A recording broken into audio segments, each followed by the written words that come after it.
Pemirsa, berbagai cara unik dilakukan untuk menarik warga menyalurkan hak pilihnya.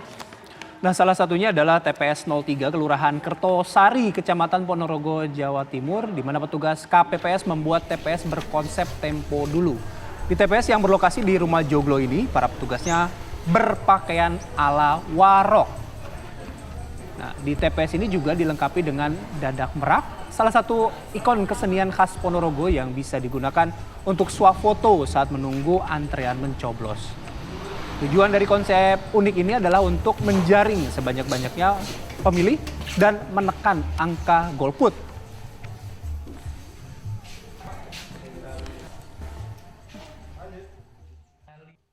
Kita ke informasi selanjutnya. Diduga akibat kecewa dengan pelayanan di tempat pemungutan suara, warga dan petugas TPS di Kabupaten Banggai, Sulawesi Tengah bertikai. Ribut-ribut antar warga dan petugas TPS ini terjadi di TPS Kelurahan Hanga-Hanga nomor 5. Warga protes terhadap petugas TPS karena pelayanan panggilan pencoblosan surat suara dianggap lamban. Akibatnya pencoblosan di TPS tersebut sempat terhenti hingga aparat datang mengamankan. Dia petugas, kalau ini tenang aman, petugasnya yang ini terlalu keras.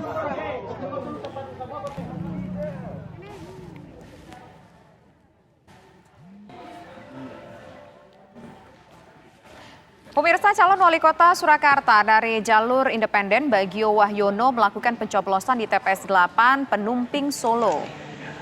Bagio didampingi oleh anak dan istrinya mendatangi TPS dengan jalan kaki dari rumahnya.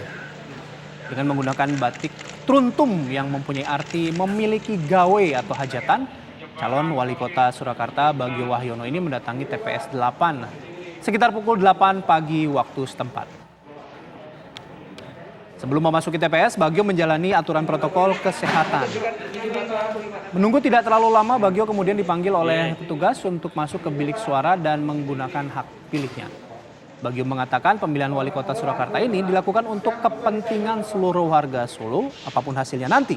Diharapkan semua pihak mengedepankan persaudaraan sehingga tercipta suasana aman dan juga damai. Angkat dulu, Pak.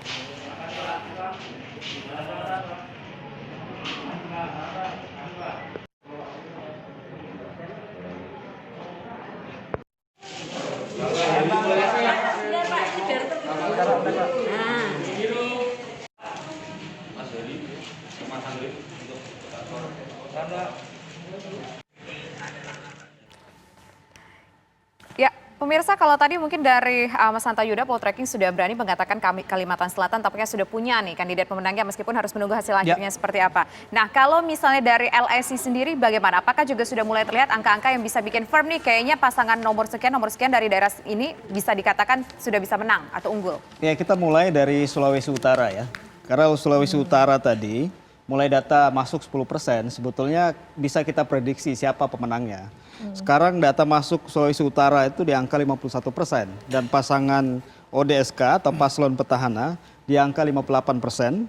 Beda kurang lebih sekitar 26% dengan Cep Sehan ya, pasangan penantang dari Golkar nomor 1 ya. Kemudian nomor 2, pasangan nomor 2 Foni Henry hanya di angka 9%. Jadi pertama kita bisa menyimpulkan bahwa pilkada pilkada provinsi Sulawesi Utara dimenangkan oleh pasangan ODSK versi quick count sudah bisa dikonfirmasi. Ya, bisa dikonfirmasi dimenangkan oleh pasangan ODSK. Memang tinggal kita menunggu angka kemenangan dari pasangan ODSK karena hampir semua survei pra pilkada memang menunjukkan bahwa pasangan petahana sangat kuat dan kita melihat memang hampir semua variabel yang harus dipenuhi oleh seorang petahana untuk menang, memang semuanya dimiliki oleh pasangan ODSK. Dari sisi tingkat kepuasan begitu tinggi, persepsi personality juga cukup baik, kemudian tingkat penginginan kembali juga sangat tinggi di atas 70%, sehingga memang cukup mudah kita menyimpulkan untuk Provinsi Sulawesi Utara. Yang kedua, untuk Kota Tangerang Selatan ya, memang di sini kita lihat data masuk di kita sudah mencapai 76% ya. Dengan tingkat VTO atau partisipasi kurang lebih sekitar 60%. Hampir semua kecamatan ya, 5 kecamatan rata-rata data masuk di atas 80%, kecuali Ciputat Timur ya.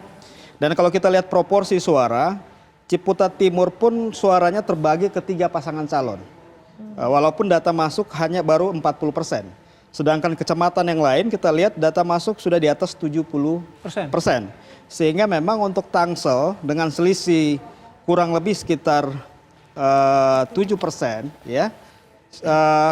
Kita memprediksi bahwa Kota Tangerang Selatan diungguli oleh pasangan Benyamin dan Pilar Saga Ihsan untuk Kota Tangerang Selatan, ya.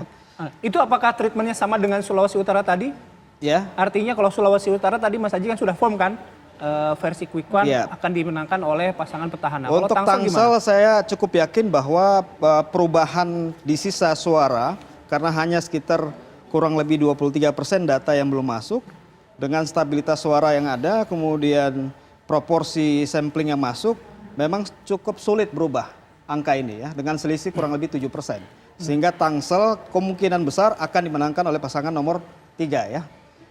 Kemudian untuk Kota Makassar juga sama kondisinya, data masuk 82%, ya, 82% dengan posisi pasangan Dani Pemanto Fatmawati Rusdi di angka 41%. Kemudian posisi kedua Munafri Rahman Bando 33%. Artinya selisih kurang lebih sama 7% dengan data masuk 82%. Kita lihat stabilitas suara juga cukup stabil, ya.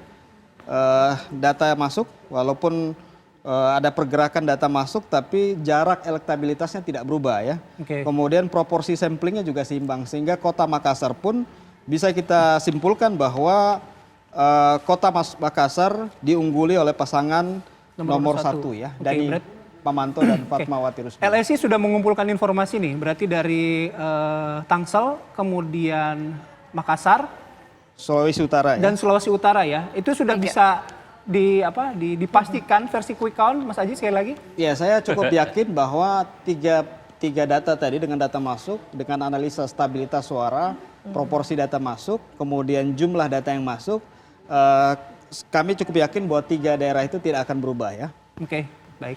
Saya mau ke Mas Hanta, ya. Mas Hanta, Ya, Bayu. pemaparannya dari Mas Aji sudah ada. Kalau Mas Hanta apa ini info terbarunya? Ya, saya mungkin mereview sedikit dari timur, ya, dari Indonesia wilayah dari timur, nanti kita geser ke barat. Untuk Sulawesi Tengah data yang masuk sudah 55%, artinya sudah di atas 50, semakin stabil. Pergeseran selisih antar kandidat, pasangan kandidat juga dari awal sampai akhir itu stabil. Kemudian persebaran data yang masuk cukup proporsional, saya lihat. Pasangan nomor 1 Hidayat di angka sementara masih 40%, kemudian terus di Mastura Makmun Amir di 60%. Jadi sejak awal angkanya 39-40, 39-40, kemudian pasangan nomor 2 di 59 sampai 60%.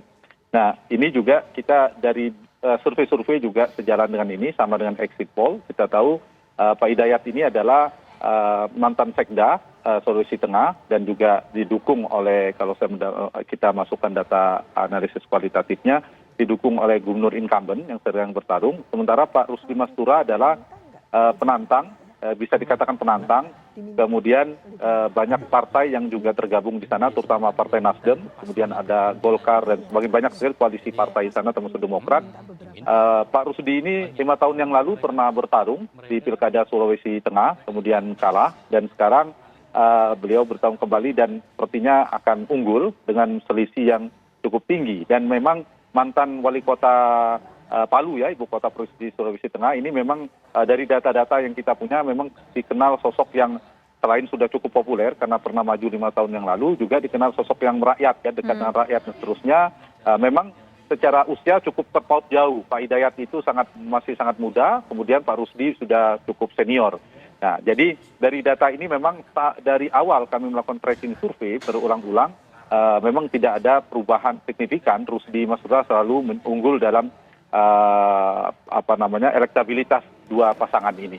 Itu dari Sulawesi Tengah. Jadi mengarah stabilitas suara sudah ada, ya, kemungkinan besar prediksi Rusdi Mastura Makmun Amir versi quick count akan memenangkan Pilkada Sulawesi Tengah. Itu sudah Kemudian firm, ya, kedua, Mas Hanta, ya? Sudah firm dianggap Declare gitu? declare bahwa nomor karena urut 2 jaraknya yang akan jauh. menang. Selisih 20%. Sekali lagi versi quick selisihnya count, ya? 20%, proporsinya sudah masuk stabil. Yang ketiga juga tidak ada pergeseran perolehan suara, maka saya sudah bisa memprediksi untuk di versi quick count, saya ulangi, untuk Sulawesi Tengah akan dimenangkan oleh pasangan nomor urut 2, pasangan Rusdi Mastura dan Makmun Amir. Oke. Kita geser ke Sulawesi yang lain, Sulawesi Utara. Sulawesi Utara juga suara yang masuk memang di kami belum begitu banyak, belum sampai 40%, tetapi stabil peran suaranya, proporsi sudah masuk, dan ini juga sudah bisa diduga dari data-data survei, incumbent-nya cukup kuat.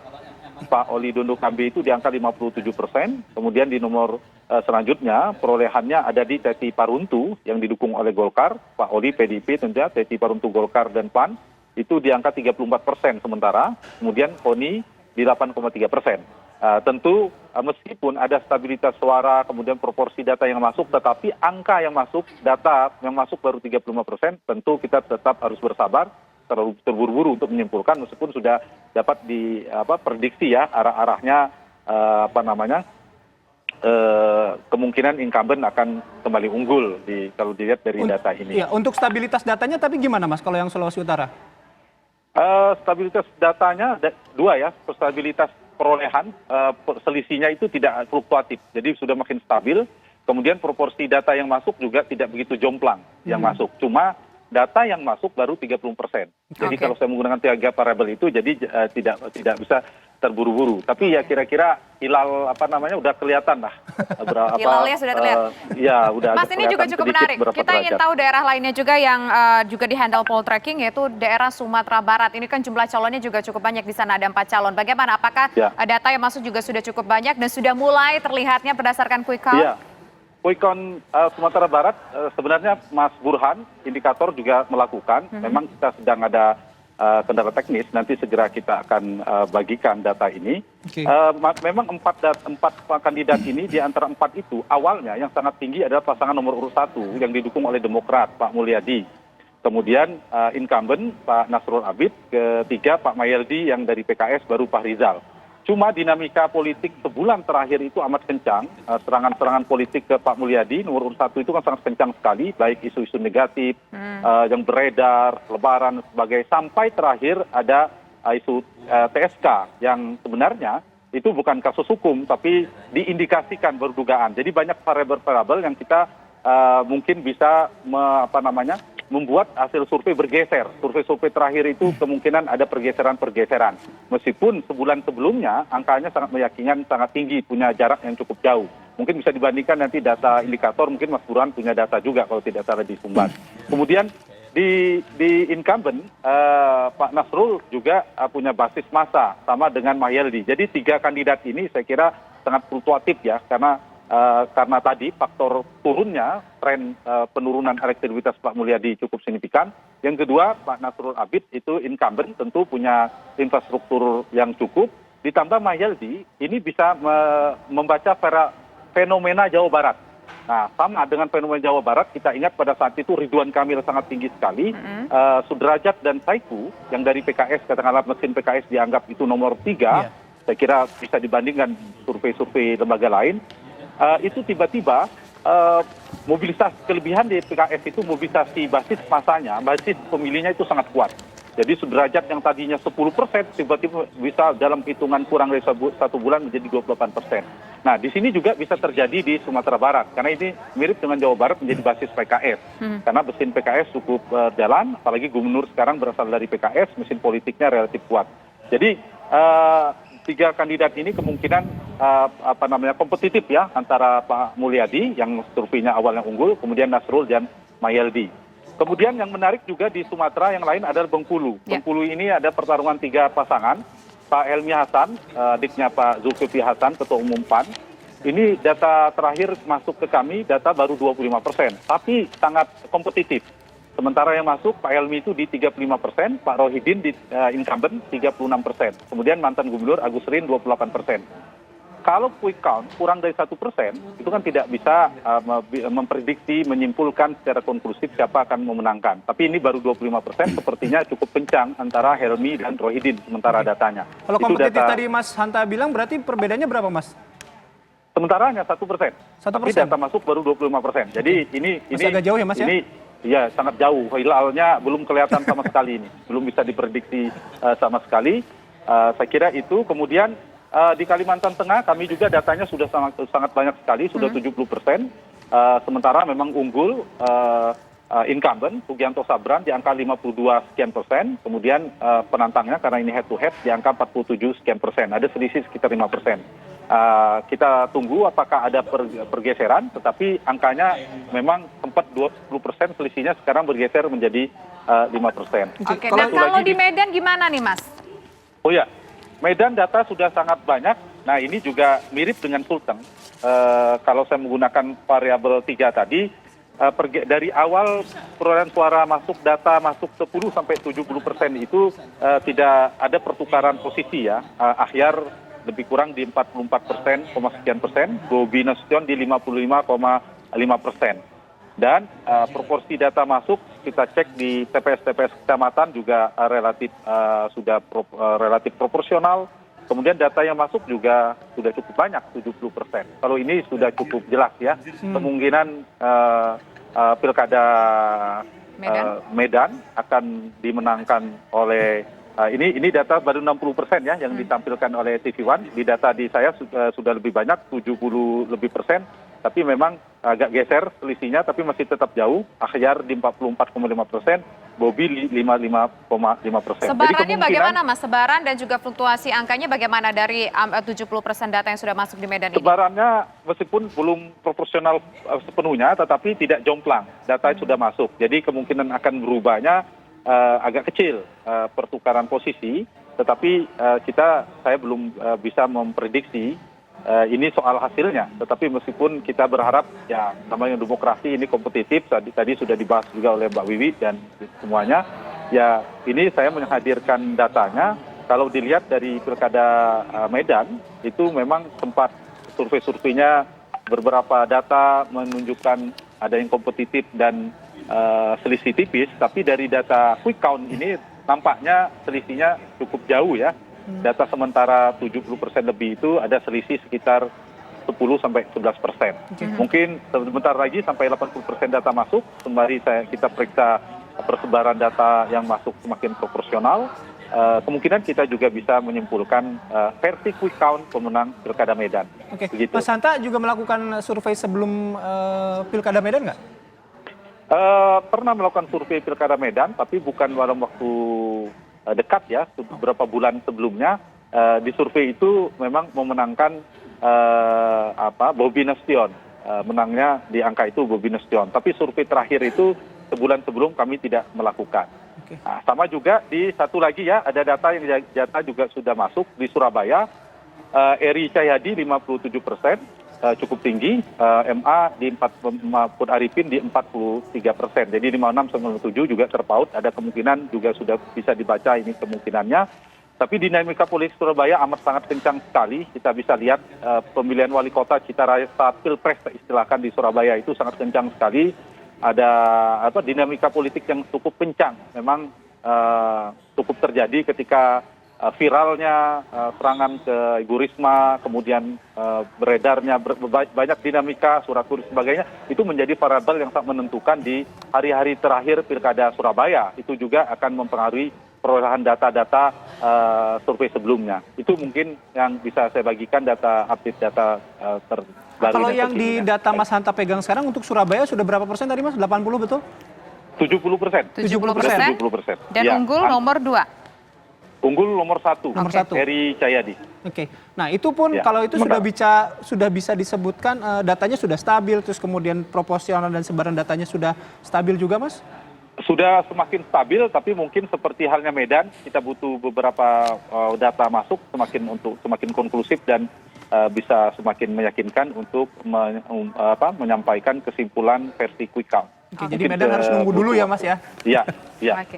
Baik, sekarang kita ingin ke Mbak Wiwi. Mbak Wiwi, dari sejumlah data-data tadi yang masuk dari poll tracking juga sudah menunjukkan dari sebaran data, kemudian juga dari fluktuasi data, ada beberapa yang firm nih. Ada angka-angka yang menurut Mbak Wiwi cukup mengejutkan nggak? Atau hasil sementara yang cukup mengejutkan dari quick count ini?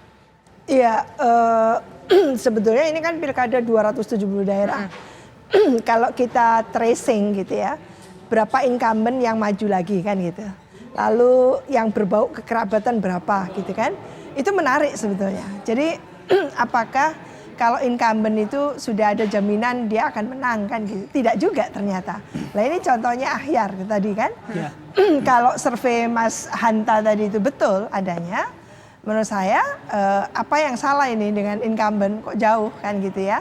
Dengan penantangnya itu menarik ya, kalau kita bandingkan dengan Depok satu contoh gitu ya. Depok juga incumbent maju. Nah ini cuman kita tidak mendengarkan bagaimana hasil survei yang ada di Depok. Nah kalau di Sumut tadi itu kira-kira apa yang menjadikan gitu ya, ternyata incumbent juga tidak merajai kan gitu. Nah itu antara lain kalau menurut saya legasinya gitu ya dipertanyakan dan lalu menimbulkan keinginan dari konstituen untuk memilih gitu ya calon pemimpin baru. Jadi ingin ada kebaruan dan sebagainya. Ada transformasi lah di situ. Apalagi Medan ini kan dinamis sekali kan itu.